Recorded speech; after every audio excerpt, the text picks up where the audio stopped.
You're recording now? Yeah, Does it sound good? sounds fine. I think we're ready to start the show. I think we are. Hello, ladies and gentlemen, and welcome to the Go Home Show. Richard, Yo. tell those folks in the home what this show In the home. is all about. This show is for the fans, by the fans, where we do nothing but really talk about the product of professional wrestling, whether it's WWE, TNA, or something like Ring of Honor. We talk about the product of professional wrestling and kind of how we see things. It's a discussion. It's commentary. It's an opinionated show, full of facts, rumors, and what have you, on the world of professional wrestling. January 20th, Raw. We start the show off with a little Mulk Day tribute, Martin Luther King Jr. Day. Okay, so when you said Mulk Day earlier, Mulk Day. to me, before, this afternoon, I'm just like, You're trying to figure out what I said. the What's is that? What's a Mulk? Keep the dream alive. Yes. Start the show with the Authority. And they're out there because there's big things happening tonight. The return of the animal. And so Triple H says, ladies and gentlemen, let me bring to you the man that Let's just say we evolved together. we evolved together. Lots of punny, really bad That's jokes punny. going on. Then I hear voices. Orton comes out, complains, blah, blah, blah. true. Triple H gives him the pep talk and says he's going to have a shot at redeeming himself from last week's loss to Kofi Kingston. Tonight, he's going to have a match with Kofi in the main event. The Authority's not going to help you out. You need to fix this, and you're going to fix it alone. Down, down, down, down. Batista's music hits, and he comes out. There was some time for it to build up. I mean, Yeah. obviously Batista did his circling the ring thing and shook hands, hugged Triple H, hugged Stephanie, and did his thing. There was a couple of times where he literally, he just brushed Randy Orton to the side. Yeah. And, He kind of pulled us. kind of didn't even acknowledge that he Yeah. was even there. He pulled kind of like a Stone Cold Steve Yeah. Austin, where he just walked right past him, or Yeah. The Rock just walked right Yeah, past, exactly. whoever. And then definitely the hello Randy. Yeah. And then just didn't even mess with it. Right. I think the biggest thing to point out here, I don't know how you feel. I feel like that for as much as they talked about it, it was very lackluster. I think what they should have done was just do it kind of old school, where Batista kind of just shows up. No hype, no build up. I'm thinking Jericho, when he came back at the Rumble, was one of the biggest pops in the modern era, one of the best. Between him, I'd say the only person that's beat that is The Rock. And the Road Warriors. But I mean, in the modern era, I think I think easily the biggest one was The Rock's return. No doubt there were better ways to do that, but yeah. he got right to the point. He came out and he got right in Randy's face, said, "Hey, look, you want to know why I'm here? You're holding it. Deal with it. Deal Exit with it. Batista." Deal with it. That's basically verbatim what happened. Yep. Decent opening segment. Yeah. Not great, but I decent. felt like there was something left to be desired. But after that, it was the Brotherhood, Cody Rhodes and Goldust, teaming up with Big E Langston to take on The Shield. Now, this match was, as usual, fantastic. Any match that involves The Shield and the Brotherhood, you're going to get some good stuff, and you throw in Big E, you've got a good mixture. In this match, it was announced that at the Royal Rumble, it's going to be the Brotherhood defending those tag team championships against the New Age Outlaws at Royal Rumble. What do you think about that? I think that's cool and all. Other than maybe starting some kind of corporate power trip, I don't see what good it would do for them to have the titles. Yeah. I feel that could be where they're going. At the end of the match, Cody Rhodes goes for the Beautiful Disaster, but Roman Reigns denies him with a Superman punch. Then Probably one of the coolest spots of the night. yeah, he spears Goldie. Ambrose goes for the tag. Seth Rollins picks up the win. And at the end of that match, they said that the Shield is united. So there is no crack in the Shield. I think it was Cole that said it. Was talking about how I guess Roman Reigns made a statement that even if he does eliminate Dean Ambrose and Seth Rollins at the Royal Rumble, they are still the Shield. So there's still that looming. Well, there's always that Roman looming. Reigns is better than you guys thing going on. Yeah. Well, I'm just saying, as of right now, going into the Royal Rumble, the Shield is supposedly united. A united I front. also told you, I think you can expect a moment in the ring during the Royal Rumble where it's just the three of them. Might be. And a choice is going to have to be made. This is true. Coming back to commercial, Daniel Bryan. Last week, D-Bry. Bringing it back. Bringing it back. Turning on the Wyatts. Double swerving it all night long. He comes out, he says, people asked, was there a plan, Daniel? The answer was yes. He was saying that to go after To go after a man with a Messiah complex, you have to take him down not only physically but mentally. Boom. You know, he got Bray one-on-one in that steel cage and he just took him out. He had his opportunity and he seized it. Kind of like Edge. This is one of those things that's leaving a lot of things open for discussion. And we're not too sure where this is going to go, which is good. That's how it should be. Building up that rivalry just a little bit more. Daniel Bryan got almost straight to the point saying, you know, I hear that... What the freak are those other two guys' names? Luke Harper and Eric Luke Rowan. Harper and Eric Rowan. I hear that they're in the Royal Rumble. And that's perfect because that leaves Bray Wyatt open for me to go one-on-one at the Royal Rumble. And that sets up the match at the Royal Rumble. Which is perfect.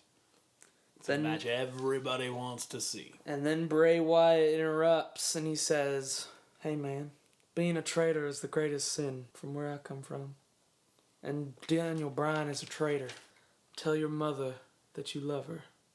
Kiss her. Because everything that happens to you from this point forward is your fault, man. Putting the seeds of doubt into Daniel Bryan's mind, but he doesn't seem too affected by it. Coming back to commercial, it was Fandango versus Xavier Woods. Emma was in the crowd once again. She was in the crowd last week. She was once again featured in the crowd. So this is good things for Emma. It means she's getting brought up. Was she blonde? She is blonde. She wins. She wins. Fandango won the match. Then we come to Kane and Brad Maddox. Stephanie comes in. She says... Brad, will you excuse us, please? And she says, you know, you went over the line taking out Punk on SmackDown last week. And you so... can't lay your hands on WWE superstars. It was Shane's idea, Dad! A lot It was like Shane's that. idea! Oh, goodness. So she says, Kane, you need to apologize. He's like, what? And so... Anything CM Punk should be apologizing to me. So then Kane comes out to the ring. He asks Punk to come out. Punk comes out. He says, hey, I stepped over my bounds as the director of operations, and I apologize. I'm sorry, what? I couldn't hear you. Maybe your microphone's not working. You want to use mine? I said, I apologize. All right, fine. I don't need to embarrass you. And then Punk says, yeah, well, you know what, Kane? I'm sorry, too. Boom, boom, boom. Goes right after Kane, takes him out. Brad comes out. Whoa, Mr. Maddox trying to pull in the big red machine. Basically, Brad Maddox interrupts the fun to tell CM Punk that he's got to face one of the guys from the New Age Outlaws. Down, down, down, down. Oh, you didn't know? And so, rock, paper, scissors determined that CM Punk would face B-A-D, a double crooked letter. And by the way, Billy Gunn was scissors. Road Dogg was paper. Did anyone else catch that? I caught it. So it was Punk versus Billy Gunn. A pretty good match. Like absolutely. Like it was. I was getting some Attitude Era flashbacks. I've decided that Billy Gunn is definitely Dog the Bounty Hunter Jr. What? Mm-hmm. No. Mm-hmm. No. For sure. You put He's like Dolph another Senior. Put another 3 inches on him and about another 100 pounds. And a shield jacket. That's about that's Dog. Okay. Like And the way that their hair is balding. Like, it's the exact same. It's hilarious. He's the dude. So during this match, Punk goes after Road Dogg in commentary. Gunn hits the gunslinger, but Punk kicks out. Whoa! Then Road Dogg pulls Gunn to the outside. Punk takes out Road Dogg. Punk makes Gunn go to sleep, pins him. Kane says this Sunday at the Royal Rumble, each man will come out at a random number. Except for you. Because at the Royal Rumble, you're going to be number one. Getting screwed over by the Authority. Gosh dang it. Well, we don't want to go saying that. With CM Punk kind of single-handedly taking on the Authority, him winning the Royal Rumble, CM Punk and Orton at Mania might not be a bad idea. And Randy Orton is sort of like the Authority's pick, and CM Punk is the anti-Authority. Yeah, it just kind of makes sense. Yeah. At the beginning of the show, Triple H says, "Hey, Randy, I'm going to put a camera to show when John Cena comes out so you can fix this." Come to that camera, and we see Paul E. And Brock Lesnar. Here comes the pain. But not until the pain of Rey Mysterio versus Alberto Del Rio. 2 commercial breaks. Really? Yeah. For that match? Yeah. Nothing really noteworthy or exciting. Me and Chris sitting here talking. Yeah, that'd be really cool if Batista came out at the end of this match to shut ADR up. And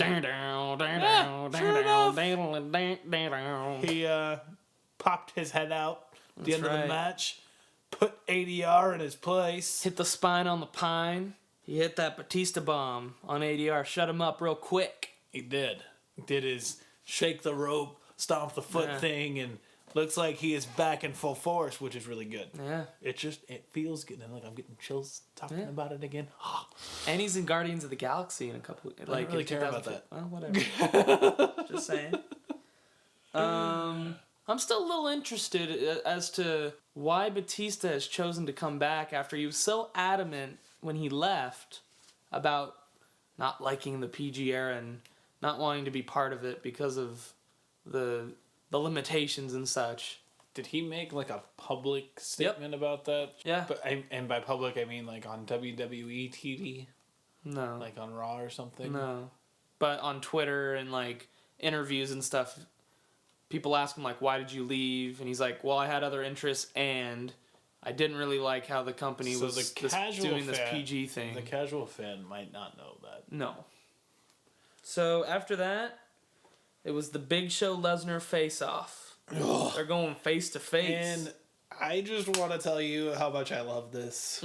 Because not only am I a giant Big Show fan, I do love the Big Show. Even when he's a heel. You can tell that Lesnar is kind of sort of afraid of this challenge because he's now been manhandled twice. Yeah. And that's not normal for him. It's just not. Like, nobody just picks big old Brock Lesnar up and throws him across a ring or lifts him over the top rope and throws him outside past the announce table.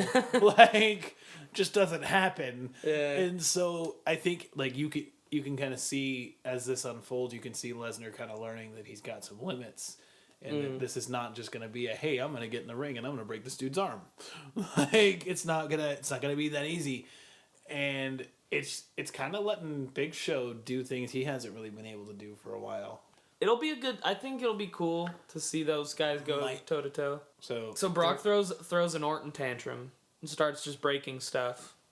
Dude, he launched one of those TV monitors into the ring. Did you catch that? Yeah, like all the way to where Big Show was, which he was on the other side of the ring. Yeah, like just... Yeah, he's got quite an arm. Hey, he's an NCAA King Kong champion. Just King Kong throwing crap around. Following match was AJ Lee and Tamina taking on the Funkadactyls. AJ Lee's going 218 days strong with that Divas Championship. She is the longest reigning Divas Champion in the history of the Divas Championship. It's true. Which isn't a very long history, quite frankly. But I think they're encapsulating that into the woman's title. Like the title that Trish Stratus had. No, they're not. They're not? No. Oh, well. It's the Divas Championship. So like Mickey James was the first one to have the championship. Then Maurice had it Maurice, for a then while. Melina, but that's really all that's good for her. That's good. Noteworthy there. So unfortunately, Naomi rolls up AJ for the win, but the sight wasn't unfortunate because you could see some things and some stuff. Family show, Christopher. Family show. I think we broke that last week. Moving on, it was the Usos taking on Luke Harper and Eric Rowan. The Usos are on a tremendous roll. They're just killing it every single week. And I think they are on that road to the WWE Tag Team Championships. Once the Brotherhood loses it and then loses their rematch clause, a heel team will most likely have it, and then the Usos are going to be first guys to go up against whoever. If logic and reason prevail, yes. Yes. Daniel Bryan attacks Bray Wyatt from behind.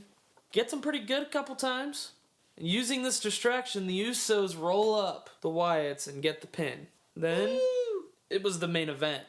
It was Randy Orton taking on Kofi Kingston. It was an okay match.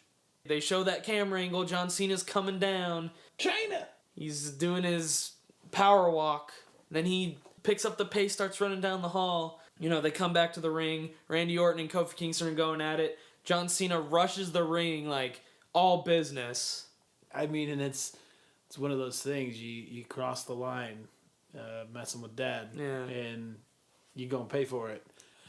And that spewed out into the crowd. Yep. John Cena almost giving Orton the FU, but no sir. Whoa. AA, family show, sir. The FU. Gosh dang it. I'll do what I want. I need to go back and just watch a lot of Attitude Era and see if anybody ever did that, because that's brutal. Yeah. Like, now that I think about it. Yeah. Get to the skybox. John Cena doing the right thing, checking on the people. I think Randy Orton was going to attack them.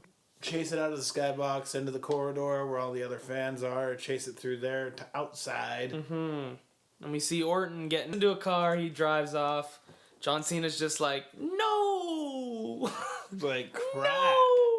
Puts his hands on his head. Yeah. Just a little upset. Didn't quite get to kill Randy Orton like he wanted to.